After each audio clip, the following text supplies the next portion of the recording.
Hi, I'm Bill Barry, and welcome to my desert adventures.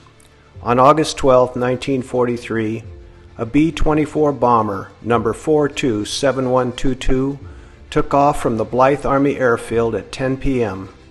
and set an altitude of 15,000 feet. The 10-man crew was on a night bombing training mission en route to the Muroc bombing range, which is now known as Edwards Air Force Base. At 10:06 p.m., approximately 50 miles west of Blythe and north of Indio, the plane lost the horizontal and vertical stabilizers in flight and spun in without much forward momentum, leaving a very centralized debris area. The crew did not have enough time to bail out, and all perished on impact. More than 80 years later, the impact site with thousands of parts is still visible on this rugged desert arroyo. Most of the plane has been removed from the site, but the plane had over 1.2 million parts. I estimate that about 1 or 2% of the plane still occupies the original impact site. This is much more than an aircraft wreck site. It's a vignette of the soul and spirit of America. 9-year-old Gavin Curtis and his dad David are experiencing American history firsthand as we explore this site where 10 young men lost their lives during World War II.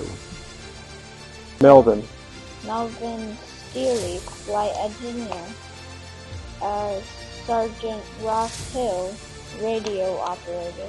Sergeant Paul Trusley, air gunner, and then John Sweeney, air gunner. My friend Tom Maloney had given me the GPS coordinates for this site.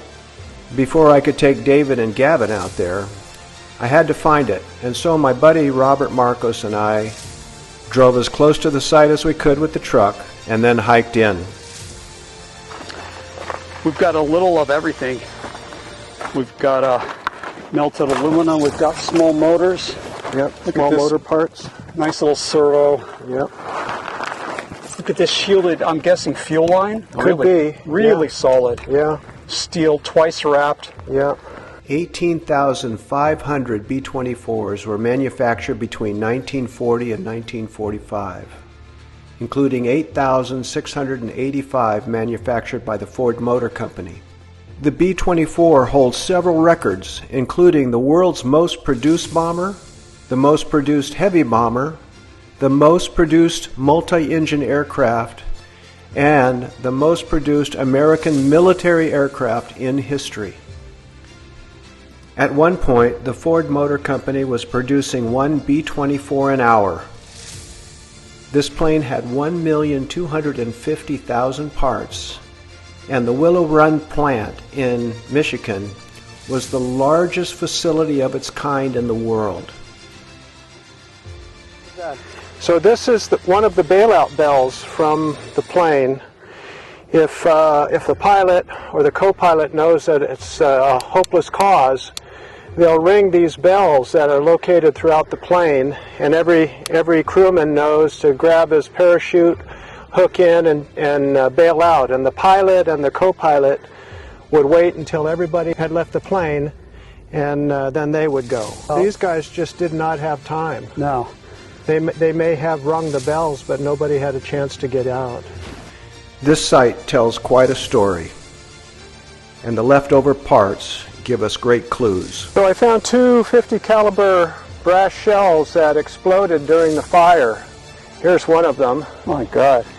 These cartridges were manufactured at the St. Louis Armory in 1942, as indicated by the SL and 42 stamped on the bottom.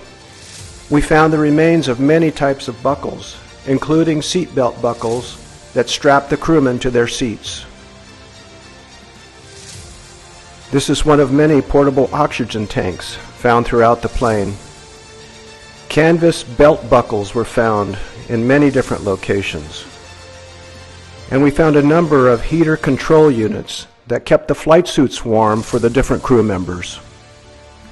The final resting place of the B-24 Liberator number 427122 is lonely and desolate. But these men will not be forgotten.